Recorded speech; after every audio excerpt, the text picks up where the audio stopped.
Fabulous. Hello, guys. Hello. I am so excited to be here. I'm joined by Reggie Yates. Hello. Elliot Edusah, Reda Elazouar, and Jordan Peters, the stars and director of Pirates, the movie. How excited are you guys? Extremely excited. Very excited. Yeah. Very.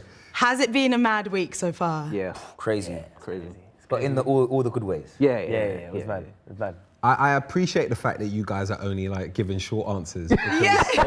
There is so much to say, and I've been doing this for a very long time, and I got a ton to say. So I can only imagine what you lot think, because Monday was the premiere. You were there, obviously, and Monday was a lot in a lot of ways. I think the biggest thing, and maybe you guys can sort of jump in on this, the biggest thing was watching the film with that many people in the room. That's the first time I've seen it with an audience of 350 odd people. And what was it like for you guys with watching it? Because like your families were in the room as well. Fantastic. Like it was a great feeling, and just to see people laugh and enjoy the film, and sing the lyrics and shout, and it was a proper vibe. And I think we've seen it a couple of times. Obviously, different environments, like cast and crew premiere, and but nothing can be the real thing because the culture was out, and they loved it. And I was seeing so many familiar faces of people who have loved their work and grown up adoring, and for them to say that you guys smashed it, we love you guys, like it's a great film, like it's just it's the icing on the cake, isn't it? It means a lot, like seeing someone like, like Mega Man coming after going, that was so sick. Like he's from the era, and of course, Aaron Sasanya plays Mega Man in the movie, and to see someone from the era really like appreciate it and see everyone kind of like come up to us and be like, yo, well done, like this movie's amazing. That means the most to us because we're kind of paying homage to that subculture of the time. And it was just so nice to watch the audience because there were some things that people were laughing at that you didn't know it was going to be funny. Like when I took out the phone, got a big laugh. That's not even my best work. You smashed that. It's mad, and I'm so glad it was at the Ritzy, it was in Brixton, and like we'll go into this in the interview, but the film kind of takes us on a journey from North London down to South London, and I feel like we ended in South London for the premiere. Full circle. The film itself, set in New Year's Eve, 1999. I know you guys, this is a real throwback, but I'll start with you, Reggie. What was the thought behind telling this story of the turn of the millennium and like such a huge night for partying? How did that kind of come into play for this film? New Year's Eve is a big thing for everyone, particularly if you're in your teens. And in the film, it's the first New Year's Eve that the guys can actually go to a good party because they're finally of age. They're finally all 18. So in a lot of ways, it was a big deal for the characters. But beyond that, there were so many extra layers to the turn of the millennium because there were questions about technology, Y2K bug, are planes going to fall from the sky, is the world about to change? And just the mood of that year was really like being there. I remember it feeling quite unique and feeling really special. It was like the energy was everything's about to change. And as somebody who's grown up watching coming of age movies, that's essentially the theme, change, everything's going to be different. So just the stars aligned in terms of the story that I wanted to tell, the era I wanted to place it in, and the music that would soundtrack it. The garage that just brought it all together. Beautifully. I love it. I want to get into your characters because there are three very, very strong characters, and I feel like you all brought your own thing to the film. I would love for each of you to just describe your character in 3 words and give people a little taste. We'll start. Responsible. Yes. Ambitious. And passionate. Kidda, I would say in the clouds. It's probably the same response he'd give. Yeah, in his own world. Yeah. I'm trying to think. Help me out, guys. If anything. 2 Tonne. Sexy. That's 3 words, right? 3 words. Thinks he's sexy? Thinks he's sexy. I like that. Sexy, yeah. Let's go with that. He's sexy. I love that. And we've got this great dynamic of, you guys are having this pirate radio station, really getting into your music. You got the ICC, who were going strong, and then you, the traitor, went off. Judas. Had your own dreams, your own ambitions. How dare you? How dare you? So selfish. Went off to university, and when you came back, it was like, the dynamic's just not the same. You've got this different kind of world now. And you said, when I chatted to you on the red carpet, you went off to drama school, and when you came back to your mates, it was like, oh, it's not the same anymore. It's a different vibe. 100%. And did you recognize parts of that when you were filming, and you guys as well, of like, that feeling when you're 17, 18, it's like you're going to be together for life, and then everything just changes. I think it was really hard as well because there's so much of our life that's not shown in the film that we were kind of always talking like, what would have Cappo done before he went to uni? How was he before? How was the summer before this? What was the differences and the change? And as you can see, that lovely montage we have of the bedroom, the mixtape, the demo Mixtape. scene. It's like you get to kind of see a flash of the old Cappo, or Cappo when he was before he went to uni, where he was much more felt like a member of the ICC. Yeah. But I think it highlights an important story about kind of getting out of the area and leaving where you were born and where you built a lot of love, but also trauma as well. So I think Cappo leaving and coming back, it's a story that a lot of people can relate to. I could personally relate to it because Jordan, as you know, when I went to Lambda, I came back to the ends and everyone was like, "Why are you saying think with TH? Like, think. Like, why are you saying that, not that? Like, what? Like, why are you dressing? Why are you wearing Dr. Martens? Like, there was such. But there was such a change, and then it's understanding that, and I could really relate to that. So even when Reggie wanted to see me for the role of Cappo, I was like, when I first read it, I was like, I can relate to this Cappo, this character the most, but this is not who I'm getting seen for, so I'm just gonna do what I've been told. Elliot originally came in for Kidda. Yeah. Which doesn't make any sense at all. Having seen the film, you know? Because you know, it's interesting actually that you touch on who the boys were before and all the rest of it, because in the original draft of the script, I don't know if I've told you guys this, there was like, I think maybe 4 flashbacks to the summer before, where they all went to Ayia Napa. Yeah. And the running joke throughout the whole thing was, we don't talk about what happened in Ayia Napa. And then you'd see like these flashbacks of who they were prior to this new year.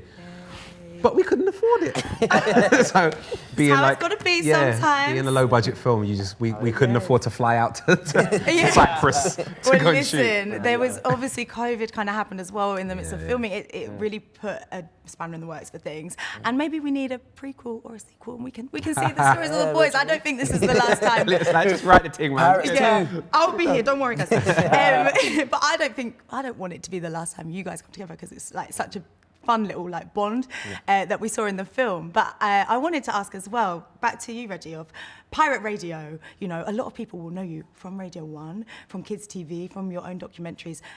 What was the influence of Pirate Radio in your life? I know that your mum, you know, is always playing her music in the house and listening to Pirate Radio. Yeah, well, I grew up on Pirate Radio DJs and Pirate Radio full stop. Before I got into radio myself, I used to make my own little radio shows in my bedroom. So I'd use my mum's Go Blaster from the kitchen and my little one, and I'd turn one down, do a link, and then turn the other one up. Like I was literally a neek in my bedroom alone, DJing to myself with radios. But like the music of those stations very much defined my upbringing in a lot of ways. And prior to getting on 1Extra at 18, I was on Freak FM, which is a pirate radio station, which is about 200 yards in that direction from where we're sat right now on Firefield Road, around the corner from here. I'm saying too much, it was an illegal station. I'd probably get anybody in trouble. Exactly, and dry snitching on somebody's flat.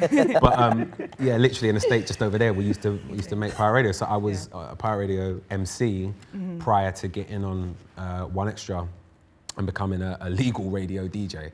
So it was always a part of my upbringing, and I always saw it as like this really funny, weird world where the most funny, ridiculous things happened that just were never on film. And like, you know, there was it should have been in the script. There was like a time when we were doing a show, and the guys that ran the station were called Rammer and 6ix9ine, Leave It Alone. And I think it was Rammer was on the roof fixing the aerial because we lost signal, Leave It, and he fell through the roof mid-broadcast, and we had to keep going. And there was like literally legs dangling. I don't know why I didn't write that into the script, but that actually happened. Wow. And it was like hilarious, like Rammer's feet are hanging and 6ix9ine's trying to push Rammer's feet back into the ceiling. And then there's me and my teenage friends broadcasting live to a whole corner of London. Like, it's just so ridiculous and so brilliant. It's a different world, and honestly, like I think once you're in, you get into the movie straight away. Like as soon as it starts, I'm like, okay, I'm there. I can picture it. I'm getting little snippets of my memories of what the late '90s, like early 2000s were. For you guys who maybe don't remember any of it because you were babies, what did you do to kind of get into that mood? I know, like. No phones, really? Like, you had your flip phones, maybe some games on it, no internet. You're talking about Google, what's this new search engine? It's going to be a big thing, I promise. Was there anything that you did in preparation to get you in that mood? Or was it weird? Like, you're on your phone 1 minute and then, okay, we're filming in a time when For me, it was music. Every time I was driving to set, just put the headphones in, just listen to garage music. To get into that world. And then, of course, the costumes helps massively. Massively. I love the costumes. But that helps a lot for me for preparation. Definitely, the music was the main thing. 'Cause when you listen to the music, the way you sing "Boo" is different to the way you sing something else. Like you're just in it. You know what I'm saying? Like it was the costume as well was nice. Like baggy velvet. For me, it was like what can I hide in this? You know, crisps and a pen and like everything. Do you know what I mean? So and also just having the most helpful thing was everyone here. Like to be honest, like having these guys to bounce off. Like we'd improvise sometimes and there was no one around. Yeah. Like they'd be telling me to shut up, kid, all the time. Yeah. So I'd cuss Cappo out even though it was... Reggie will be like, cut, and we're still like... Still in character. Big head, bro. Big African head, isn't it? It was bad, man. It was funny. I love that. And I know for you guys, you've done little bits before you guys have appeared in series and films and whatever, but, you know, this is a big introduction to the world for a lot of people and for you as actors. Does it give you inspiration or motivational drive for maybe what could be next? And Reggie, what do you kind of see next for these guys? Oh, it's not the end. Yeah. I mean, after you guys, you're the faces on the poster, man. Doing this, it gave me a lot of confidence for the next projects that's coming up. It gave me license to trust my process and to let go of things that sometimes I think might work, but some things don't work, and another actor could bring something to the table and you have to go with it. And just learning to let go of stuff and being confident and not always being stuck to the script as well. I think having license to make that character your own, and Reggie really helped with that. Yeah, pushed us to do that. Yeah. Definitely. I think as well, like being able to film for something this long and having a good amount of preparation time before really made me able to just like research, understand the character and sink my teeth into the role and actually have a flow. Yes. Because previously when I've done stuff, I've been on set, we did a film together and we're there for 4 or 5 days and then we're gone. We're traveling to another country and we've got to, do you know what I mean? So a lot of the time you're in there for 2 minutes and you're out. And to get to know everyone from the start as well was amazing, because we sometimes as actors come in on day 57 of 60 and it's like they're just about to wrap. Everyone's friends already, so you just kind of come in and do you know what I mean? Yeah. Third wheeling in a weird way. Yeah. But it was fun. Yeah, also I think the responsibility of being leads in a film, I think that's something that was a new experience for all of us, both on camera and off camera as well. And it's just learning that, your role model, you're setting an example and all those kind of things that, we might not talk about in interviews, but for the future, we've learned so much from this. Like we've built such a skill set and got so much experience that, next time I see like a lead part in a film, I'm not going to look at him and be scared and be like, it's too big, I'm too young. Like Reggie's given us the confidence to own ourselves and own our talent and own our craft. Yeah. And I think that's just, it helps us all. Really. Yeah. We can all feel the difference. I think that the COVID break, shall we call it, the COVID holiday, which interrupted our shoot for a good 200 plus days, in a lot of ways made the final chunk when we came back so much more important for all of us, because we all loved the experience so much that when it was in jeopardy, when there was that moment that we maybe wouldn't get to finish the film, I think we all felt a bit heartbroken, And there was something really lovely that happened. We've not actually spoken, we've done a million interviews and we've not actually spoken about this. During the COVID break, this lovely gentleman to my left put together a tape with all the cast and crew saying happy birthday to me while we were, in lockdown. And he didn't need to do that. And I mean, don't get me wrong, prior to that, I knew that, we had something special on set between the cast and crew and it was really lovely. Yeah. But when I got that video on my birthday in lockdown, in my house, on my own, I was just like, oh man, I really miss these people. And these people are part of something that's really important to me. And it just made me feel really motivated to get back. And when we got back, these lot stepped it up. It was almost like they all wanted to, and I don't, pardon me for speaking for you, but it felt like they wanted to grab it with both hands and really make this something, make this the thing that we all felt that it could be. And we definitely achieved that. So to answer your question, what do I think in terms of their future? I think the sky's the limit. I'm so excited for the boys.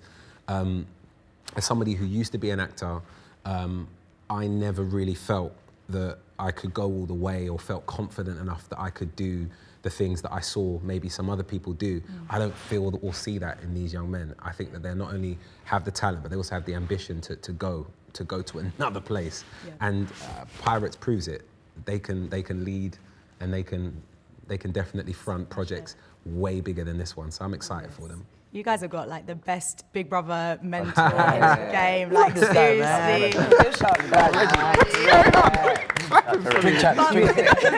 Drink chaps.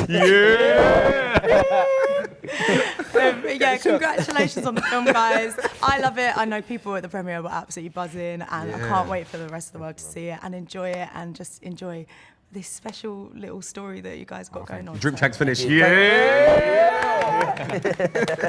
you. Thank you so much, Ray. Appreciate it.